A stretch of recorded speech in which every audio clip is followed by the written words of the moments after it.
जय हिंद साथियों, स्वागत है आप सभी का एजुकेशन केयर 6 में। रुक करते हैं बिहार की तरफ। बिहार में बीपीएससी टीआरई 3 का परीक्षा प्रक्रियाधीन है।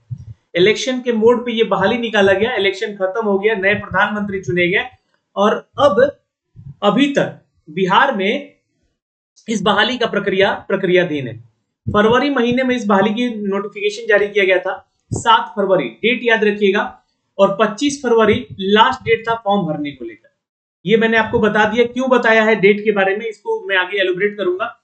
अब देखिए, एक सवाल मैं आपसे पूछना चाहता हूं कि सपोज मान लीजिए कि आप छात्र हैं जो कि अपियरिंग में है, अपने फाइनल ईयर में है और आपसे पूछा जाए यहाँ पे कि आपसे बोला जाए कि एक वैकेंसी निकल रही है जिसमें अपियरिंग वाले छात्र अलाउ होंगे, यानी कि आपका फाइनल ईयर का रिजल्ट नहीं आया है और आपका फाइनल ईयर का रिजल्ट आने के अभी समय है, आपने परीक्षा दे दिया है पर रिजल्ट नहीं आया तो आप अपियरिंग कहलाएंगे।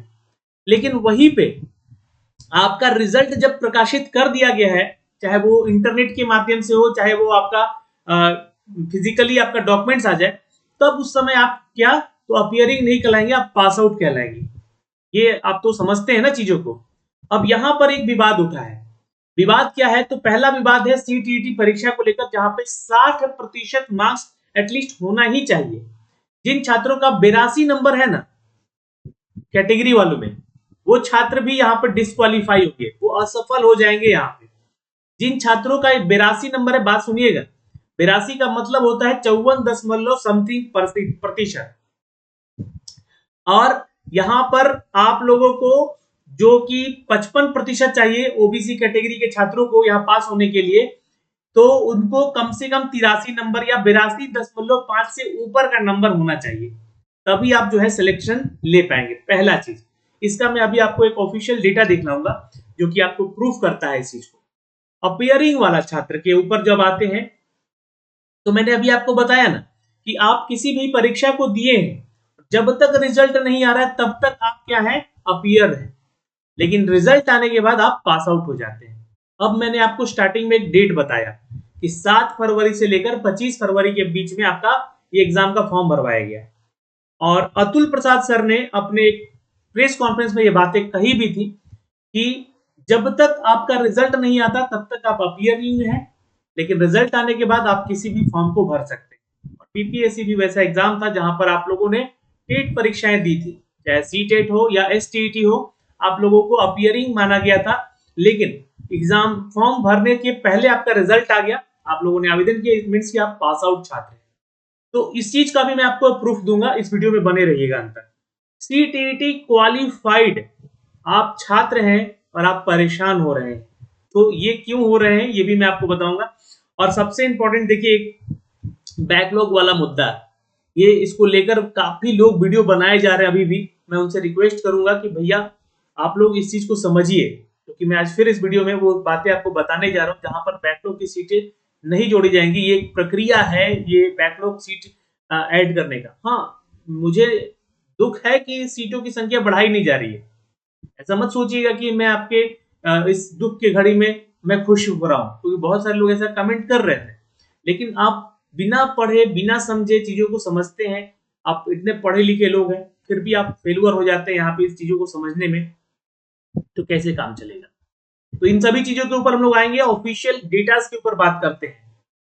देखिए, नोटिफिकेशन निकाला गया दोस्तों यहाँ पे 7 फरवरी को। 7 फरवरी को ये डेट देखिएगा, तो यहाँ पे जो है एक नोटिफिकेशन निकाला गया जहां पे इंपॉर्टेंट नोटिस एडवर्टीजमेंट जारी किया गया इन वैकेंसीज को लेकर।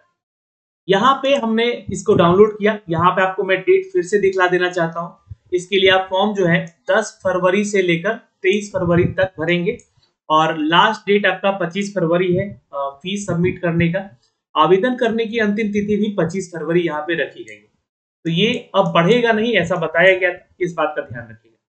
अब एक जब इसका ऑफिशियल नोटिफिकेशन आप देखिएगा, पेज नंबर 13 पे आइएगा, तो यहाँ पे एक चीज लिखा गया है कि सभी वांछित प्रमाण पत्रों के बारे में, है ना, सभी वांछित जो भी प्रमाण पत्र आपके लगने वाले हैं इस परीक्षा को लेकर, चाहे वो शैक्षणिक हो, प्रशैक्षणिक हो, या फिर योग्यता हो, या शिक्षक पात्रता या दक्षता परीक्षा हो, या फिर उसमें उत्तीर्णता हो, या फिर आरक्षण संबंधी प्रमाण पत्र हो, आवेदन करने की अंतिम तिथि जो कि 25 फरवरी 2024 तक निर्गत होना आवश्यक है।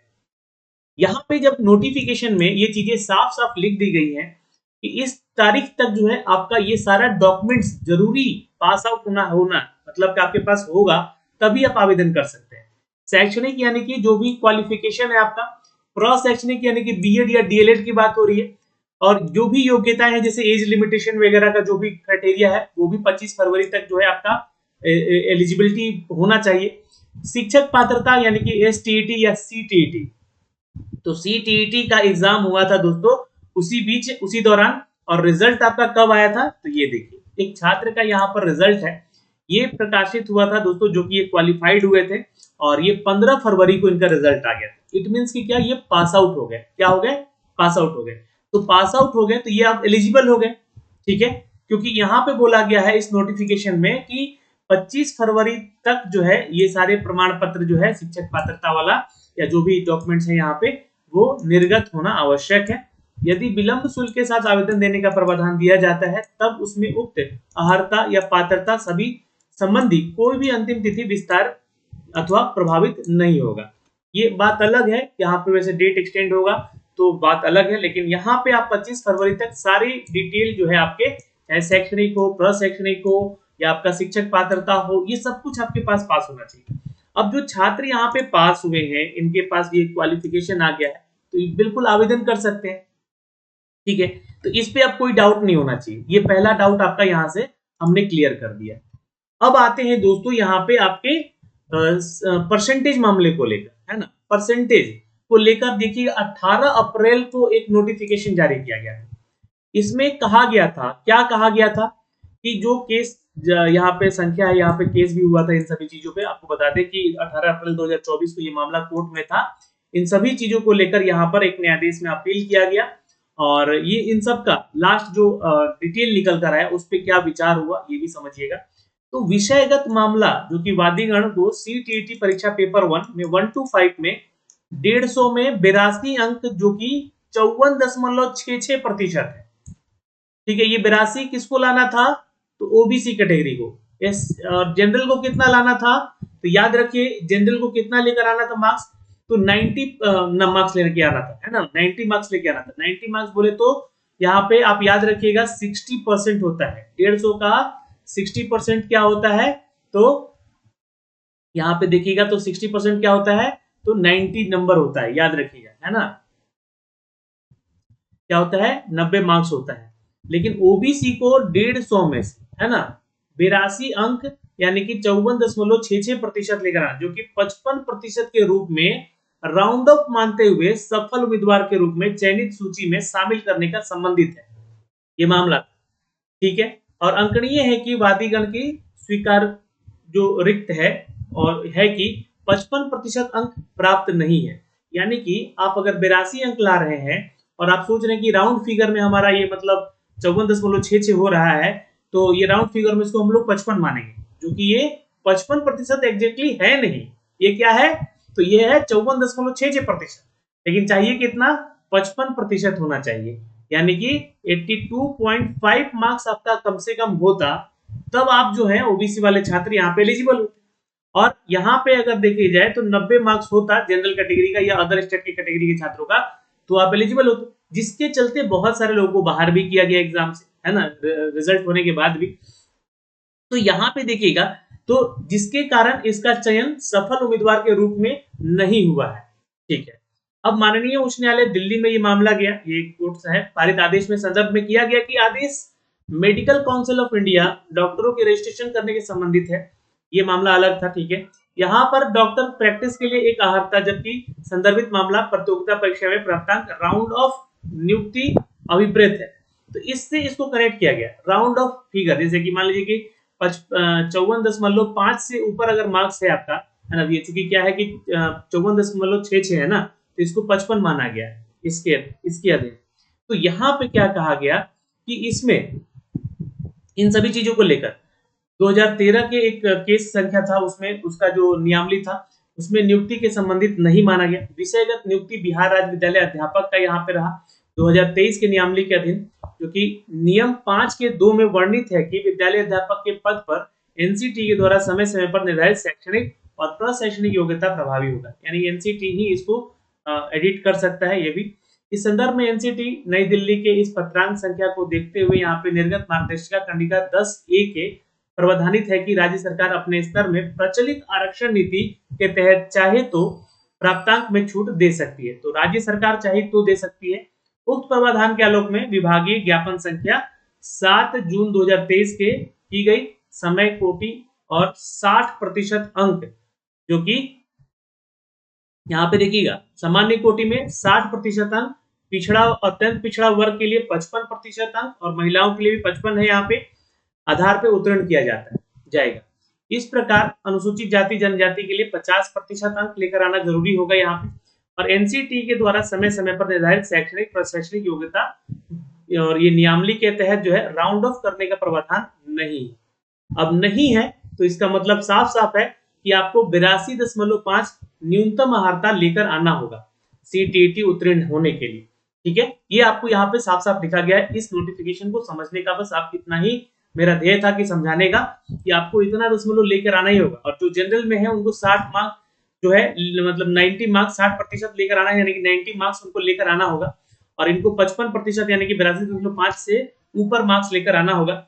और 82 अंक जो है यहाँ पर स्वीकार नहीं किया गया, यहाँ पे लेकर 82.5 को अर्हता निर्धारित की गई है। और इस दावे को लेकर यहाँ पे राउंड ऑफ 55% अंक ना देखें इसको, और 5% की छूट की सीमा अधिक अनुमान्य हो जाता है, जो कि प्रावधान के प्रतिकूल होता है, यानी कि विपरीत जाता है, तो इसलिए अस्वीकृत किया जाता है। ठीक है, तो अब यहाँ पे आपका 2 डाउट क्लियर हो गया। पहला चीज कि आप लोगों का सीटीईटी में 60% और ओबीसी कैटेगरी में 55% होना जरूरी है, जहां पे 90 मार्क्स और 82.5 मार्क्स लेकर आना जरूरी है यहाँ पे आपको। ठीक है, तभी आप यहाँ पे क्वालिफाइड माने जाएंगे। अब ये मैंने आपको ऑफिशियल जो है बिहार सरकार का आदेश दिखला दिया, जो कि 18 अप्रैल को जारी किया गया था। अब यहाँ पे देखिएगा तो एक और मुद्दा है जिसका विवाद चल रहा है, और ये 3 सितंबर को अपडेट किया गया। 3 सितंबर को इसका अपडेट आया और इसमें कह दिया गया यहाँ पे लाइन कुछ, जो कि ये बोला गया तो बहुत सारे लोगों ने इस पे वीडियो बना भी दिया कि टीआरई 3 में जो है टीआरई 1 और टीआरई 2 के छोड़े हुए पद जोड़े जाएंगे बैकलॉग वाले। अब टीआरई 3 में पद जोड़े नहीं जाएंगे समाशोधन कराने के संबंध में, जो कि क्या है कि आपको याद होगा कि ये जब बहाली बीपीएससी की निकाली गई थी टीआरई 3, तो इस समय क्या हुआ था कि बिना रोस्टर का आप लोगों का नोटिफिकेशन दे दिया गया था, याद होगा आप लोगों को, है ना, बिना रोस्टर जारी किए। तो बहुत सारे छात्र जो है यहाँ पे हंगामा करने लगे कि जब हमें पता ही नहीं कि हमारे सब्जेक्ट के लिए कितना सीट है, कितना वैकेंट सीट है, तो हम यहाँ पे आवेदन मतलब कैसे करेंगे। तो बाद में आप लोग का एक रोस्टर क्लियरेंस करके दिया गया, जिसमें कि आप लोग का सीटों का संख्या बताया गया, और वो रोस्टर जो है आपका 65% आधार पे दिया गया। तो आपको याद होगा कि उसके बाद यहाँ पर मामला हाई कोर्ट में गया, जो कि बोला गया कि 50% के आधार पे ही आप यहाँ पे वैकेंसी ले सकते हैं। तो उसी मामले को लेकर 9, 10, 11, 12 विद्यालयों में शिक्षकों के द्वारा बीपीएससी 26 और 27 2023 यानी टीआरई 1 और टीआरई 2 के तहत नियुक्ति के पश्चात रिक्तियां जो उत्पन्न हुई हैं, टीआरई 1 और टीआरई 2 के तहत रिक्त विद्यालय के अध्यापक की संख्या जोड़ते हुए बैकलॉग की गणना कर टीआरई 3 हेतु आरक्षण समाशोधन करने के संबंध में, तो आरक्षण का जो मैटर है यानी रोस्टर का जो मैटर है उसको समाशोधन करना है, यानी कि उसको मेंटेन करना है। ठीक है, ऐसा नहीं कि इसको जोड़ते हुए, है ना, जोड़ते हुए मतलब कि ऐसा नहीं कि टीआरई 3 की बहाली भी जोड़ दे, ये ऐसा बात नहीं कहा गया यहाँ पे। और यही बात जो है बहुत सारे यूट्यूब पे कुछ टीचर हैं जो कि बता रहे हैं। मैं रिक्वेस्ट करूंगा यहाँ पर आप लोगों से कि इस चीज को समझिए बस इतना।